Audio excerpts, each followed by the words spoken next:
আজকে এই সকল রাজনৈতিক দলকে পরিষ্কারভাবে আমি বলতে চাই, আপনারা যদি মনে করেন অতই জনগণের প্রতি আপনাদের দায়িত্ব আছে, তাহলে আপনাদের পরিকল্পনা নিয়ে আসুন জনগণের সামনে। আপনাদের পরিকল্পনা যদি আগামী 3 মাসের মধ্যে সমস্যার সমাধান করে দিতে পারে, তাহলে আমি আপনাদের পরিকল্পনায় গ্রহণ করব। তাদের প্রতি আমি চ্যালেঞ্জ ছুড়ে দিলাম।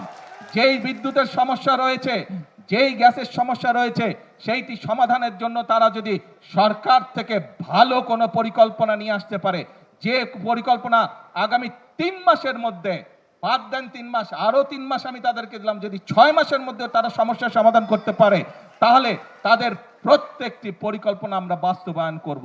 আর যদি তারা শুধুমাত্র জনগণকে বিভ্রান্ত করার জন্য, দেশকে বিভ্রান্ত করার জন্য এইসব কথা তারা বলে থাকে, তাহলে অবশ্যই তাদেরকে জনগণের কাছে ক্ষমা চাইতে হবে। কারণ একজন রাজনীতিবিদ হিসাবে শুধু জনগণকে বিভ্রান্ত করা তার দায়িত্ব বা কাজ নয়, বরং একজন রাজনীতিবিদ হিসাবে জনগণকে ধৈর্য শেখানো এবং সঠিক পথ দেখানোই হচ্ছে একজন রাজনীতিবিদের কাজ। সেই জন্যই আপনাদেরকে বলবো, আসুন, বিভ্রান্তির রাজনীতি স্বৈরাচার করে গেছে, মিথ্যের রাজনীতি স্বৈরাচার করে গেছে, ভাঙচুরের রাজনীতি স্বৈরাচার করে গেছে।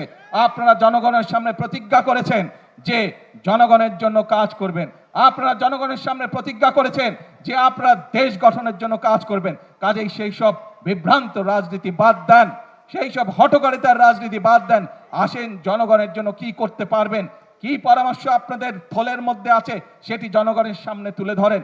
কি পরিকল্পনা আপনাদের মাথার মধ্যে আছে যা জনগণের উপকার করবে, যা দেশের মানুষের উপকার করবে, সেটি জনগণের সামনে উপস্থাপন করেন।